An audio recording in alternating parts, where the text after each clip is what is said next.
आपण पाहत आहात सत्य, रोखठोक, निर्भीड बातम्या दाखवणारे न्यूज चॅनल जनहित मराठी न्यूज। सर्व महामानवांना अभिवादन करते।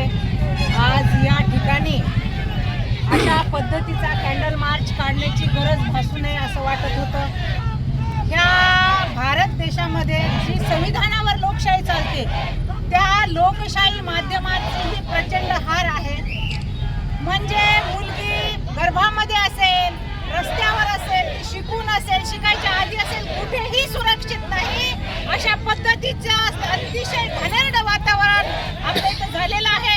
एक MBBS झालेली संपदा मुंडे, डॉक्टर संपदा मुंडे, डॉक्टर म्हणायला घंटा लागतंय हो।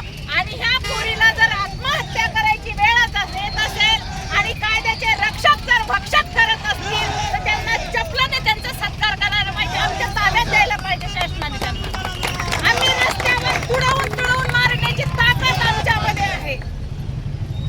कायद्याचे रक्षकच आमचं भक्षण करत आहेत तर कशा पद्धतीने जगायचं? डॉक्टर मुलीला जर हत्या करावी लागत असेल, आत्महत्या करावी लागेल तर ती आत्महत्या नाही सर, ती तिची प्रशासनाने आणि शासनाने व्यवस्थेने केलेली हत्या आहे।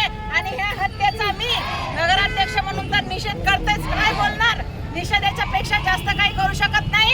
एवढाच ही केस फास्ट ट्रॅक न्यायालयामध्ये चालावी, संपदाला लवकरात लवकर न्याय मिळावा आणि तिच्या आई वडिलांच्या पुनर्वसन व्हावं एवढी मी या ठिकाणी अपेक्षा व्यक्त करते। परत संपूर्ण केजवासियांच्या वतीने डॉक्टर संपदा मुंडेच्या कार्याला, तिच्या त्या पदवीला अभिवादन करते आणि भावपूर्ण आदरांजली श्रद्धांजली वाहते आणि थांबते। जय भीम, जय संविधान, जय शिवाजी महाराज। जनहित मराठी न्यूज चॅनलला लाईक करा, शेअर करा आणि सबस्क्राइब करा।